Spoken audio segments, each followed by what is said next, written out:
morning, beloveds. It is a beautiful spring day out there. It started off in the mid-50s, and by the time we left the park, it was 60. So I've got the windows open because it's going to be a beautiful day. The squirrels were not really out, but and I did not see nary a bird. But when I came home, the birds were singing. So I stopped and took a 15-second video of listening to the birds sing, because you can't see any of them. I don't know where they are up in that tree. But, and of course you hear the Tom slam the door. So, yeah, but, spring, birds, yay. All right.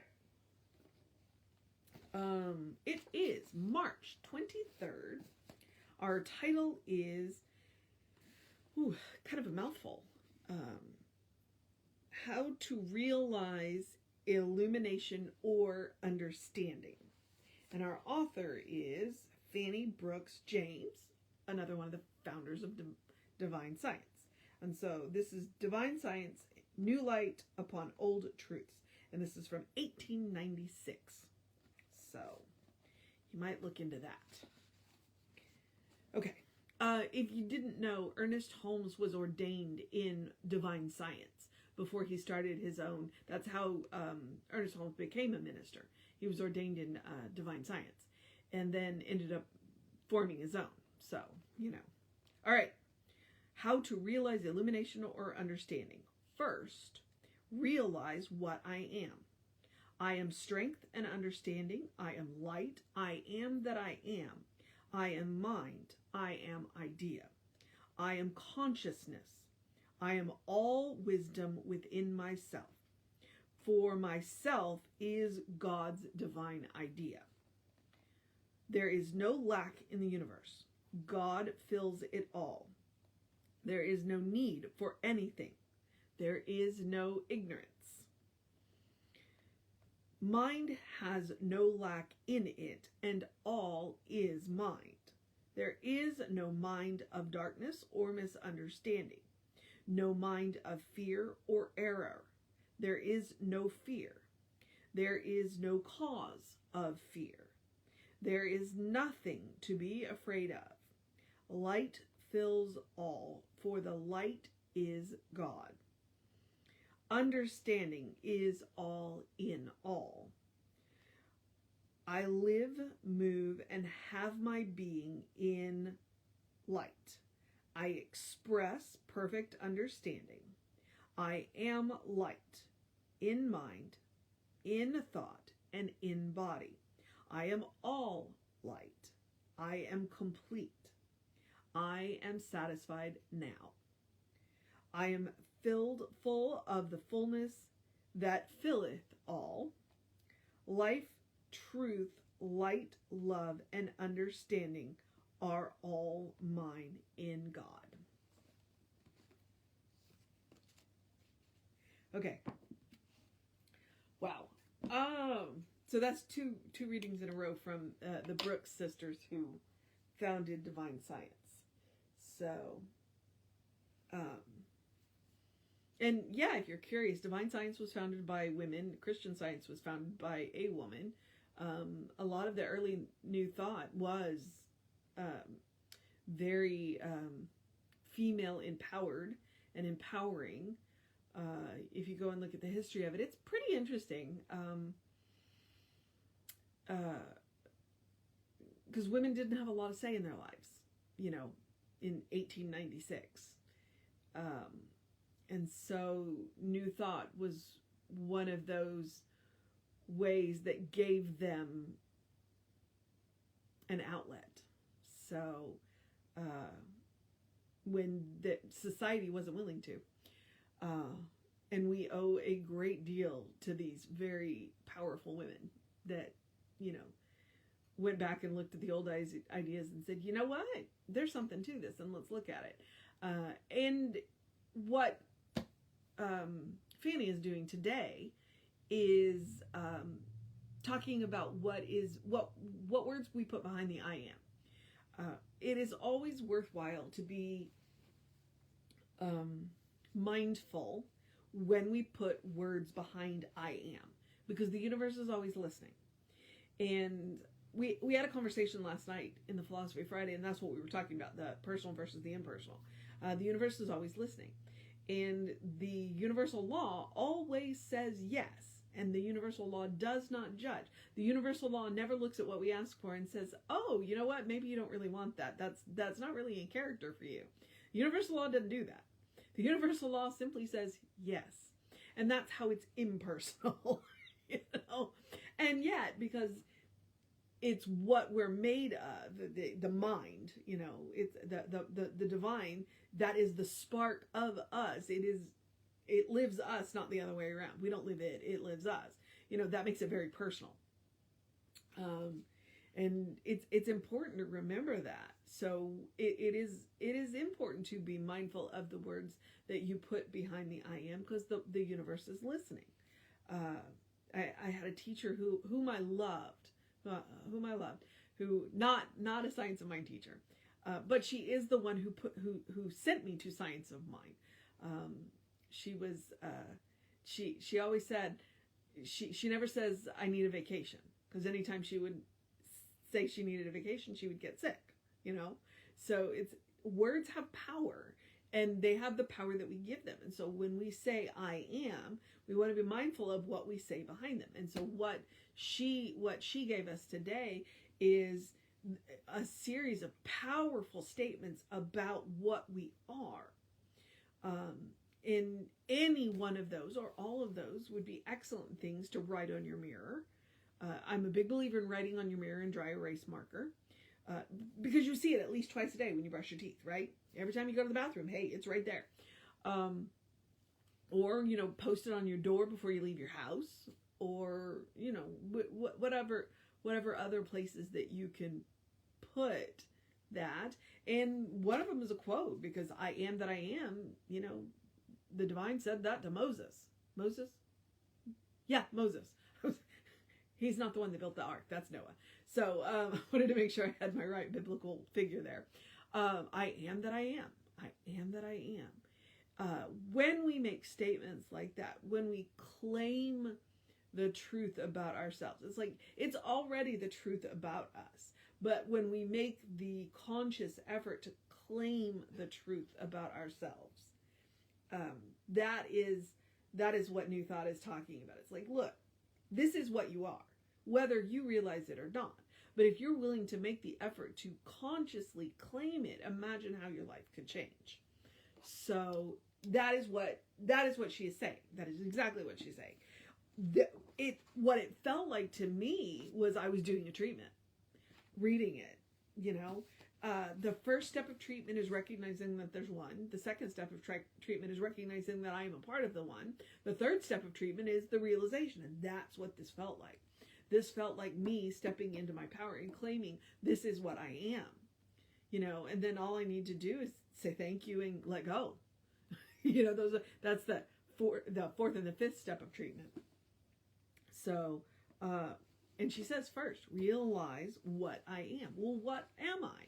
I'm a beloved expression of the divine. I am light. I am mind. I am idea. And she's not saying an idea. She says, I am idea. And she uses a capital letter in that I. I am idea. I am consciousness. I am all wisdom within myself, for myself is God's divine idea. You know, it's like what's known at one point is known at all points. If we are willing to tune in, if we are willing to consciously accept what we are, to consciously accept that connection, that reality, you know, consciously accept that reality. The amazing thing is that there is a reality with the capital R, and then there is reality with lowercase r. And we create the reality with the lowercase r. And we have the ability to accept the reality with the uppercase r. The question is are we willing?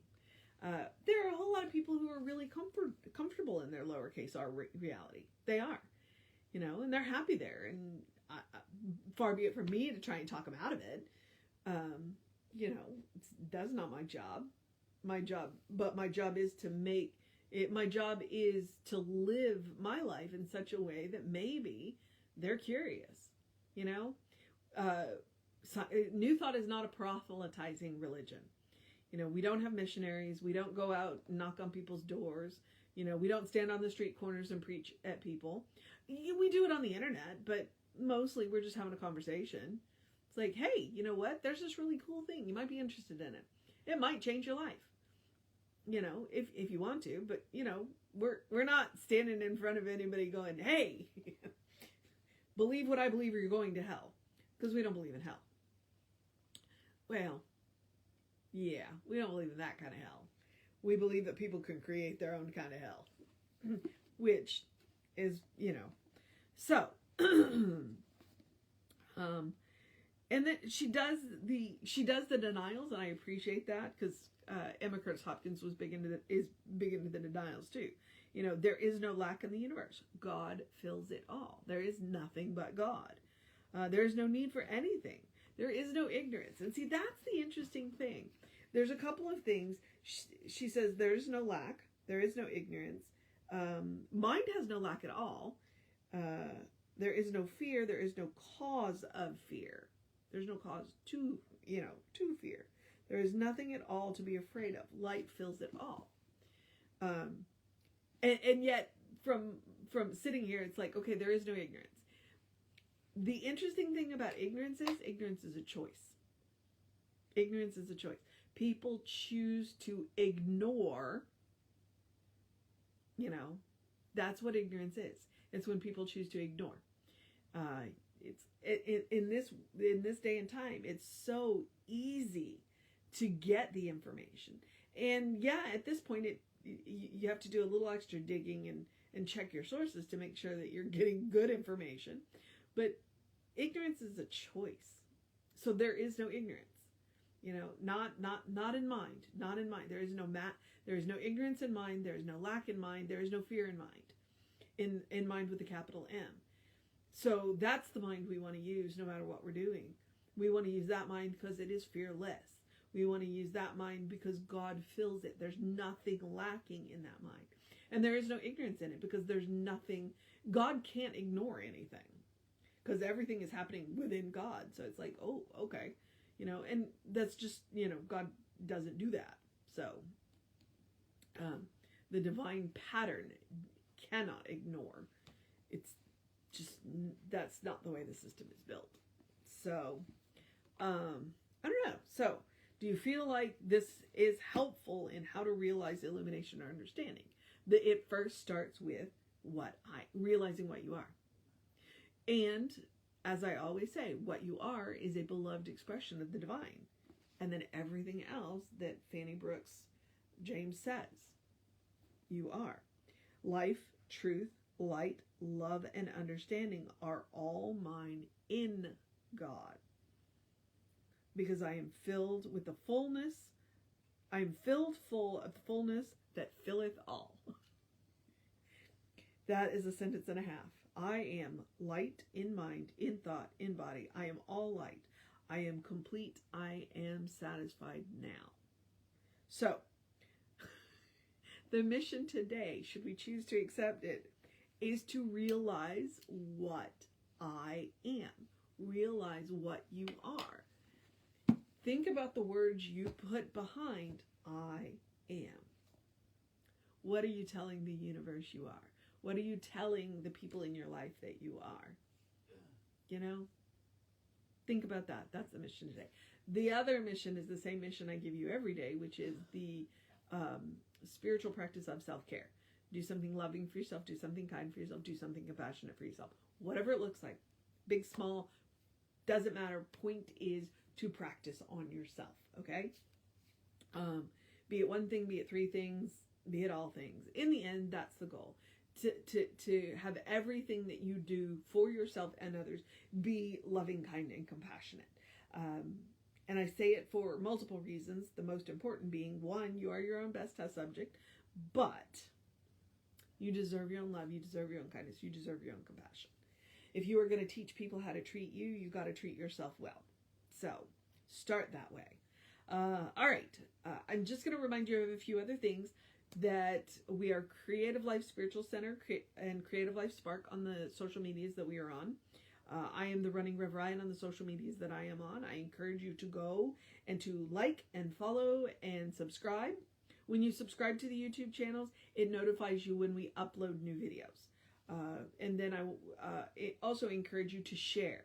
When you share, then the algorithms go, oh, this is good stuff. People like this. More people should see it. It helps us out. It is one of the fastest and easiest way that you can support us, and all it costs you is a click. All right. If you want to know what's going on at the center, please email info@creativelife.org. That gets you on the constant contact. The constant contact, you get one email a week because it's a real person doing it, and he hasn't got time for more than that. And the hot links in there are hot. When you click on the link, it will take you right to the information you want, or to the person that can help you get it. So, and where was I going? I don't know. But, in the theme of the I am, I like to remind you to explore the truth of your being, to peel back the layers of everything that you've been told. Peel back the layers of everything you've been told by society, by culture, by religion, by politics, by gender normatives, by stereotypes, by archetypes, by ad executives, by marketing executives. Just peel all that away and get to know who you are. All right? And why is that important? It's exactly what we're talking about, what she's talking about. Get to know who you are so that you can live in the reality with the capital R. And then influence your reality with the lowercase r. That's how we get to be divine distributors and how we get to create our own reality, okay? By knowing who we are. And then if I could promise you anything, the only thing that I can promise you is that the person that the divine knows you to be is good. That I can promise you, because that is what the divine knows is good. The divine knows good. So the divine knows you to be good. And from there, anything is possible. All right? The other thing that I'm going to do right now is encourage you to have a great day, a wondrous day, a fantastic day, a magical day, an enchanted day, a wonderful day, an awesome day, an amazing day, a catter day, a go to the park day, a enjoy the sunshine day, and enjoy the birds singing day, and enjoy the springy, fresh green day, a take a break day, a get stuff done day, a the kind of day you need to have day, a good day. And if that is too much pressure, simply have a day. You are enough just as you are. As I've said before and will say again, you are a beloved expression of the divine. You are spirit in motion, God in action, a brilliant light, a divine spark, or as Reverend Jesse likes to call us, you are a godling. All right, beloveds.